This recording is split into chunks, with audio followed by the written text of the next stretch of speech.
साथियों नमस्कार। हमारे चैनल में आपका स्वागत है। मैं हूं रामचंद्र मौर्य।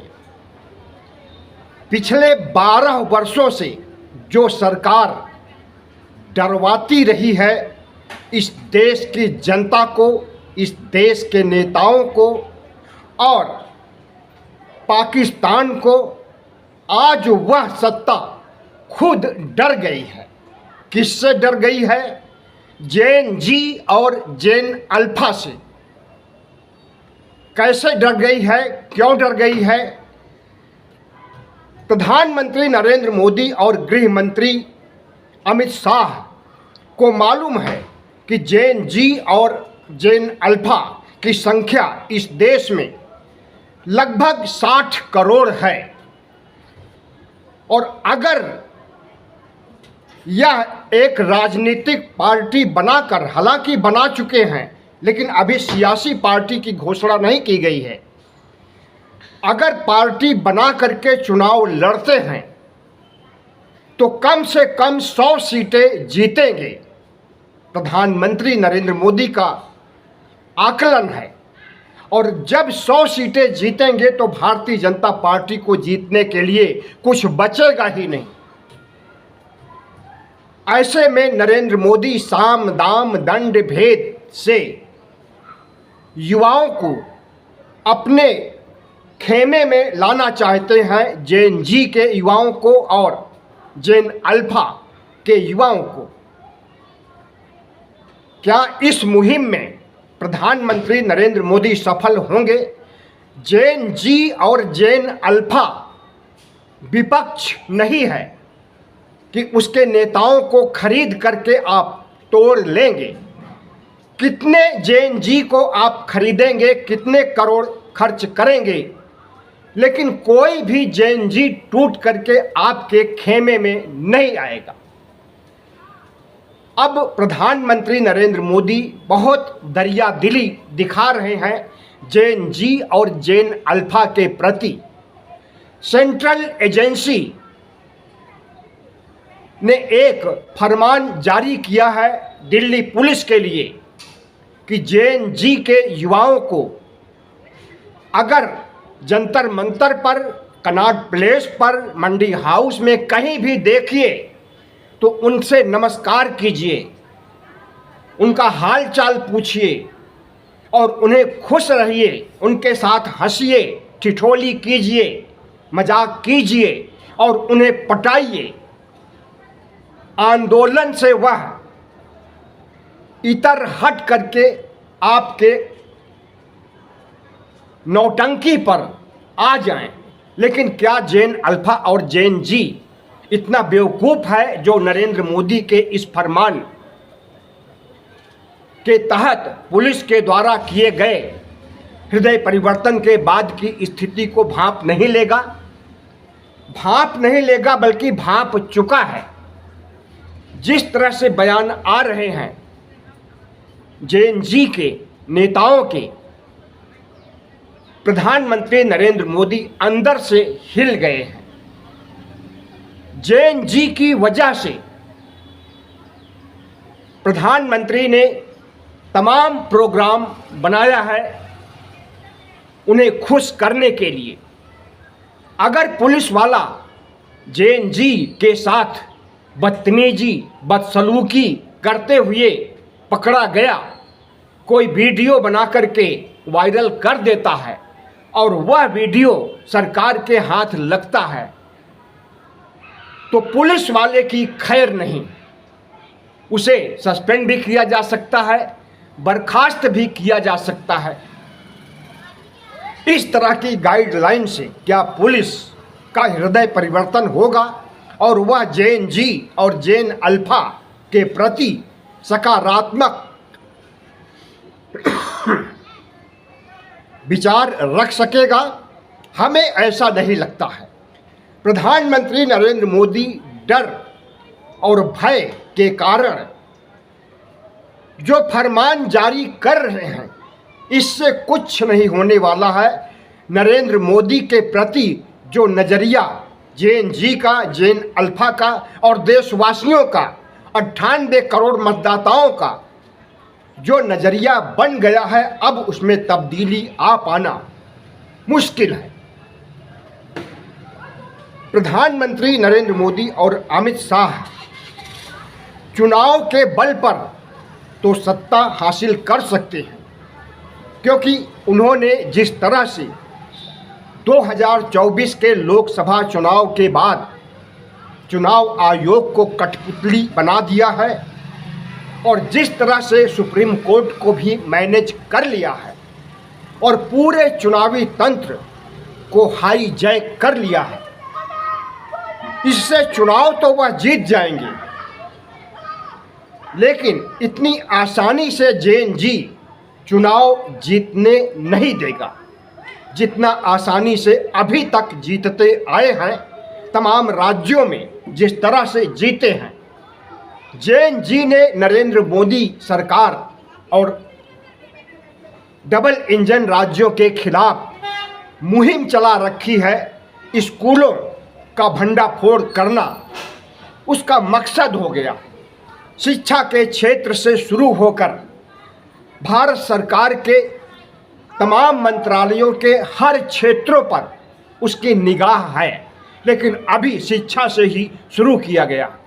शिक्षा विभाग की हर खामियों, हर गलतियों, हर भ्रष्टाचार के ऊपर JNG की नज़र है। सिर्फ दिल्ली और दिल्ली के आसपास ही नहीं, JNG, CJP, कॉकरोच जनता पार्टी पूरे देश में सक्रिय हो गया है। यहाँ तक कि जैन अल्फा भी पूरे देश में हर जिलों में सक्रिय हो गया है और हर जिलों में एक जंतर मंतर स्थापित हो गया है। यही वजह है कि नरेंद्र मोदी बौखलाए हुए हैं, क्योंकि जो कुछ भी हुआ पिछले लगभग 3 महीनों में, उससे नरेंद्र मोदी को लग रहा है कि अब वह चौथी बार सत्ता में तो आने की बात दूर, तीसरी बार की सत्ता को 2029 तक नहीं चला पाएंगी। और इसकी भविष्यवाणी राहुल गांधी ने भी कर दिया है कि 1 साल के अंदर नरेंद्र मोदी की सरकार गिर जाएगी।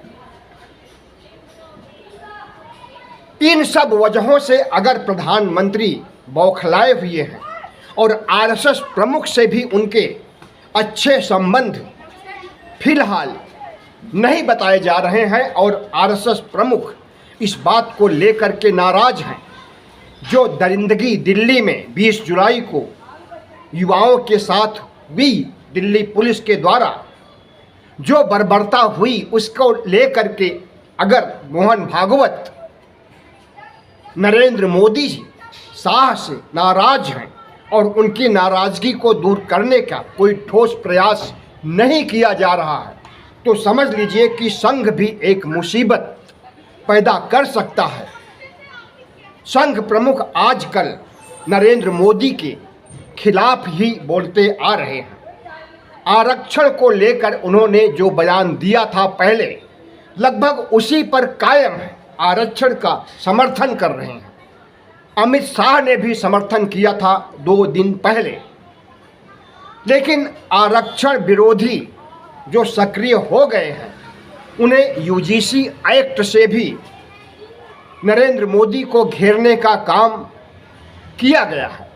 तो UGC में जो एक्ट आया है OBC के बचाव के पक्ष में, उसकी वजह से, SC/ST कानून की वजह से और आरक्षण की वजह से नरेंद्र मोदी का कोर वोटर यानी सवर्ण समाज बुरी तरह से नाराज है। तो अगर चुनावी लिहाज से देखा जाए तो नरेंद्र मोदी को अंधकार ही अंधकार दिखाई दे रहा है। सवर्णों ने मोर्चा खोल दिया है, जैन अल्फा ने मोर्चा खोल दिया है, राहुल गांधी ने सबको मिला करके मोर्चा खोल दिया है।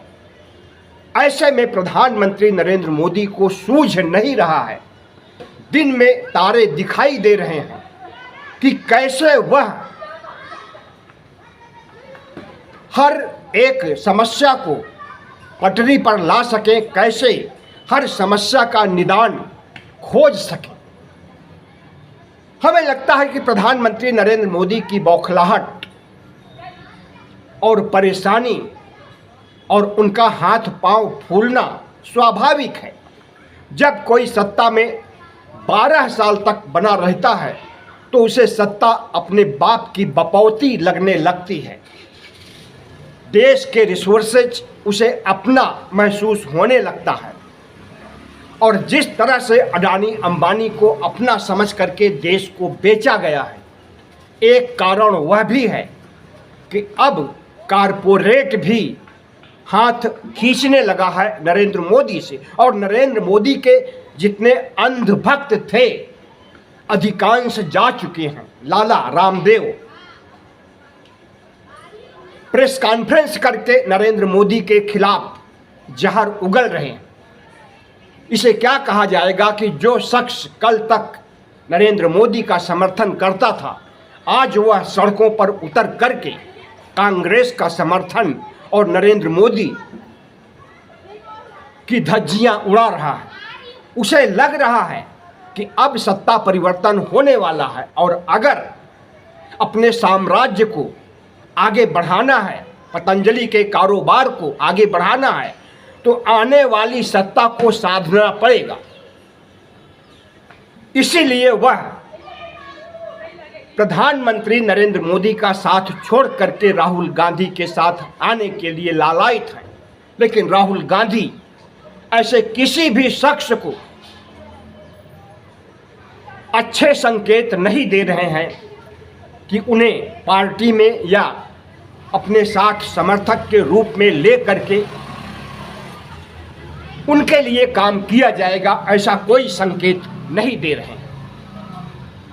प्रधानमंत्री नरेंद्र मोदी की नाव डूबते हुए देखकर नाव में सवार चूहे छिटकने लगे हैं, दूसरी नाव की तलाश करने लगे हैं। भारतीय जनता पार्टी के कई नेता, जिसमें कद्दावर नेता भी, जो कांग्रेस से टूट करके भारतीय जनता पार्टी में गए थे, वह फिर कांग्रेस में आने का मन बना रहे हैं और राहुल गांधी से संपर्क स्थापित कर रहे हैं। सिर्फ जो कांग्रेसी नेता टूट करके गए थे वही नहीं, बल्कि भारतीय जनता पार्टी के दल बदलू टाइप के नेता भी, जो कि आरएसएस में भी हैं, वह भी आरएसएस और बीजेपी को छोड़कर कांग्रेस के साथ आने के लिए तैयार बैठे। तो हमें लगता है कि अब चौतरफा नरेंद्र मोदी घिर गए हैं। जिस तरह से उन्होंने कांग्रेस को तोड़ करके और तोड़ने के लिए ताकत लगाई, संपत्ति यानी रुपया खर्च किया, करोड़ों रुपया, अरबों रुपया, और यह सब काम राहुल गांधी का मुफ्त में हो रहा, सब मुफ्त में आ रहे हैं। मुफ्त में टूट करके लाला रामदेव भी आ रहे हैं और लाला रामदेव की तरह तमाम और कारोबारी राहुल गांधी की राह देखने लगे हैं। हमें लगता है कि भारतीय जनता पार्टी की हार, पराजय की उल्टी गिनती शुरू हो गई है। इस बात को नरेंद्र मोदी ने भी समझ लिया है, भारतीय जनता पार्टी और आरएसएस ने भी समझ लिया है और इस देश का मूड भी भांप लिया है। तो राहुल गांधी की जो भविष्यवाणी थी, देश उसी रास्ते पर चलते हुए दिखाई दे रहा है और जैन जी के साथ 140 करोड़ लोग अगर जुड़ने का मन बना चुके हैं तो समझ लीजिए कि नरेंद्र मोदी की खैर नहीं, उनकी सरकार की खैर नहीं। धन्यवाद। वीडियो अच्छा लगा हो तो चैनल को सब्सक्राइब कीजिए, लाइक कीजिए और शेयर कीजिए।